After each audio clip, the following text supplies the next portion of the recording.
GM, just a quick one before we get going. So, as you know, the Blocmates podcast is for informational and entertainment purposes only. Certainly shouldn't be considered as financial advice. We have absolutely no idea what we're talking about half the time. So, any investment decision you do make should be based on your own research and your own understanding of the risks involved. One more thing as well, there's around 50% of people who listen regularly who aren't subscribed yet. So, if you please could just do us a favor and hit the subscribe or the follow button or the like button.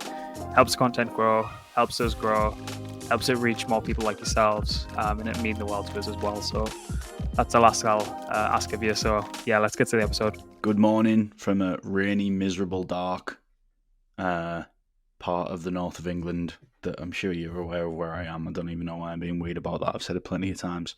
Hey, Grant. Morning. Yeah, I'm back.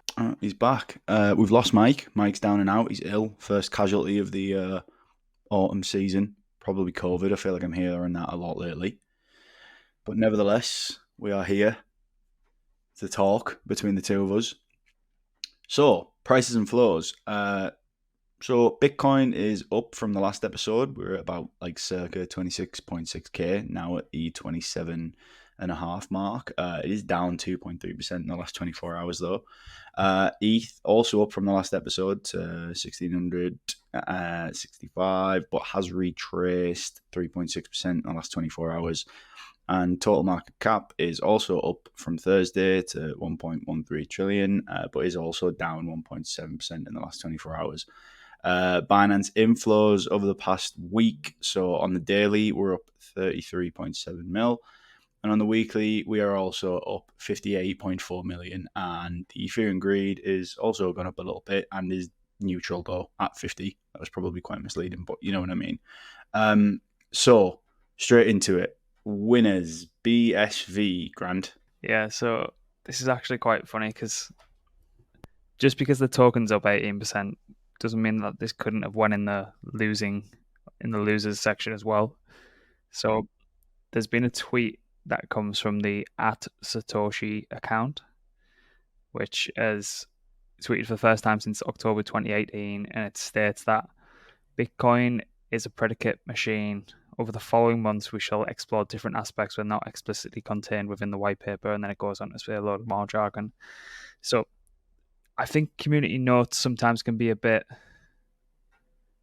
like buzzkill, explain the joke sometimes, but this time it's actually thrown up a couple of links to the fact, and a couple of people have pointed out that the account is a claim to be controlled by Craig Wright, so who obviously claims to be Satoshi. So people will have to make their own minds up on that one. But yeah, putting two and two together and seeing BSV, Bitcoin Satoshi's vision, up 18% on the day, 2 and 2 equaling 27 or something there. So, but yeah, I just thought that was really funny that that moved after a tweet. But that's a big jump from 2 and 2 equals 5, 27.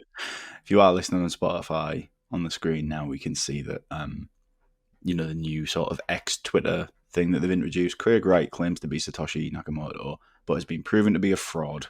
He controls this account and it should not be trusted. Each to their own. Rollbit.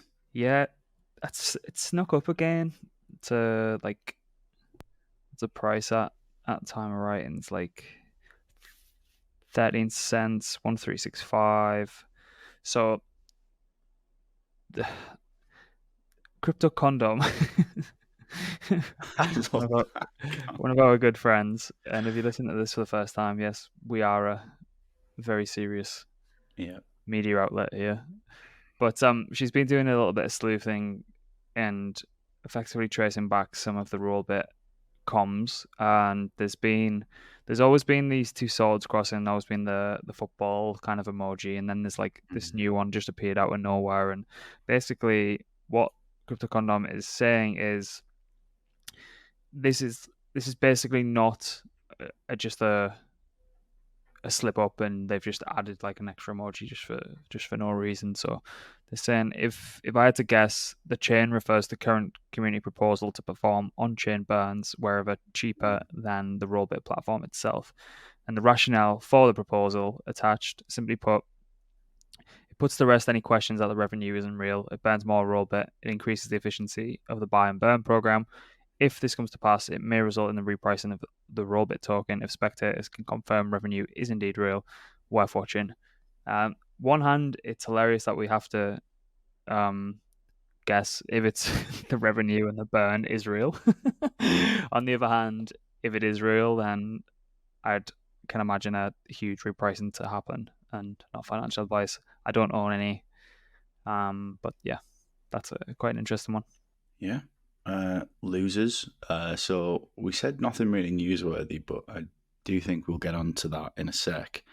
Do you want to rattle through some of these losers that you've kind of noted down? Yeah, there's definitely stuff down, but there's what we like to do is try and surmise why stuff is up and why stuff is down, and usually it comes with a good little story. So, but yeah, our favorite Harry Potter Obama Sonic 10 is down 20%. Dopex is down 14.7%. Unibot is down 12%. So there's just a couple of alts that are getting hammered at the minute. And yeah, the Dixie looks to be completely just owning the show at the minute. So I don't know what's going to happen, but Dixie looks strong. So alts don't look like a great player at the minute. That's great timing, isn't it, for Harry Potter, Sonic Obama, with what we've got coming this week? All will be revealed soon. No, but in other news, so we have a headline here on CoinDesk, which is the ads are killing me right now. But Coinbase obtains payment license in Singapore. The Coinbase International Exchange received regulatory approval from Bermuda's financial regulator, and Coinbase registered with Spain's central bank last week. Apostrophe missing from Spain's there, but what do we think of this? I think it's really good. So they've been granted a full license in Singapore. If this enables them to then offer perps and derivatives, you can see a shit ton of volume going through Coinbase, and it'd probably be a testing ground for the product to then take back to the US and be like, look, it's good, it's safe, this is the results.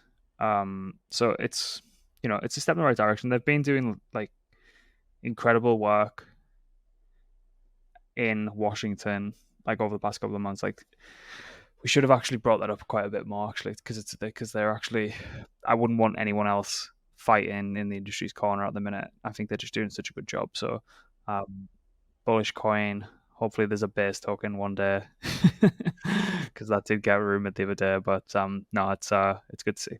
Yeah, they do everything properly, don't they? And you are right. We probably should bring it up a little bit more, but maybe we're a little bit too degen for that kind of thing. But big fans of what they're doing over there. But that kind of goes without saying, which I suppose is why we don't talk about it that often. SBF, mammy, daddy. We said the other day. That's in reference to his dad basically saying he doesn't get paid enough. This trial starts today. I think from what I've read this morning, just jury selection today, so I don't think there'll be any opening statements or anything like that. But it's going to be just the shit that'll come out that we weren't just completely unaware of, like the evidence on both sides and the justifications. And it's just going to be like, from the outside looking in, it's probably even entertaining to watch. I know there's been a lot of people who got completely fucked by the whole thing, but I think the industry needs a bit of clarity over actually what transpired, even though there'll be people arguing their own bias and stuff like that. But closure as well. Yeah. General. Yeah, 100%. Because there's still a lot of shit up in the air, isn't there? So, but I don't know. It's gonna be definitely worth keeping an eye on, and we'll try and cover it as much as possible here, and we'll try and get the newsletter to ramp up on that sort of stuff. Even though you'll probably be saturated with that information, but it's going to be throughout October, November. I think it's going to be a tip of everyone's tongue. Yeah, God, I would not be sleeping well if I was SBF. No idea what the evidence is either way, but if imagine him in jail. Nah, no way. Yeah. Dear me.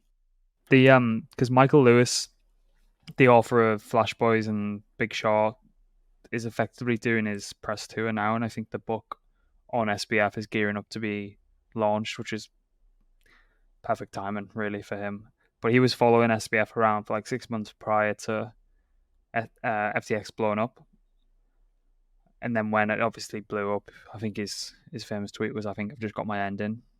So that book's going to be fucking ridiculous. But there was a few things.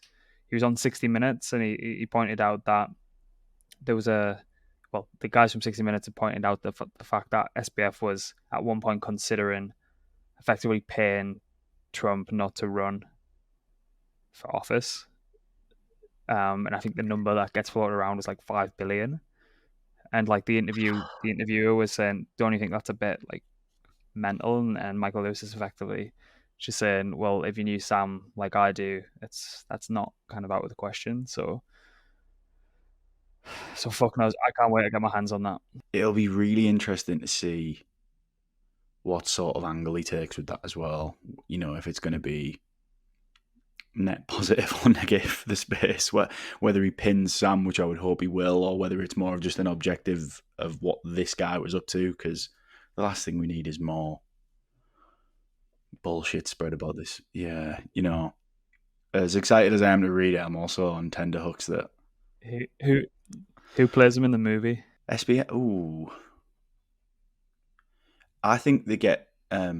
what's his face from The Social Network? Jesse Eisen. Jesse Eisenhower or something. I'm going to just Google that quickly. Eisenberg. Jesse Eisenberg. I reckon they get Jesse Eisenberg and they tell him to put like 4 stone on, and I think he'd do a good job. The thing is, like, when it started, he was actually quite trim and looked like a young lad. I mean, to be fair, he did already play Zuck, so maybe that one's discounted. Who would you have play him? I think he's perfect for it. I don't feel like you can do Zuckerberg and SBF though. I feel like there's definitely some sort of conflict of interest going on there somewhere. Who directed Social Network? Oh, I can't remember now without Googling it. Who would play SBF? Be interested to know people's thoughts on that, actually. Who would you have play SBF? But yeah, looking forward to seeing how this one plays out regardless. Yeah, anything else? No, I think that's it. Still early, links are below. Yeah. Got some interesting stuff coming up there, so go and have a look. Newsletter will have a new look very soon as well. But yeah, low energy, but you know, have a good day. Enjoy your Tuesday.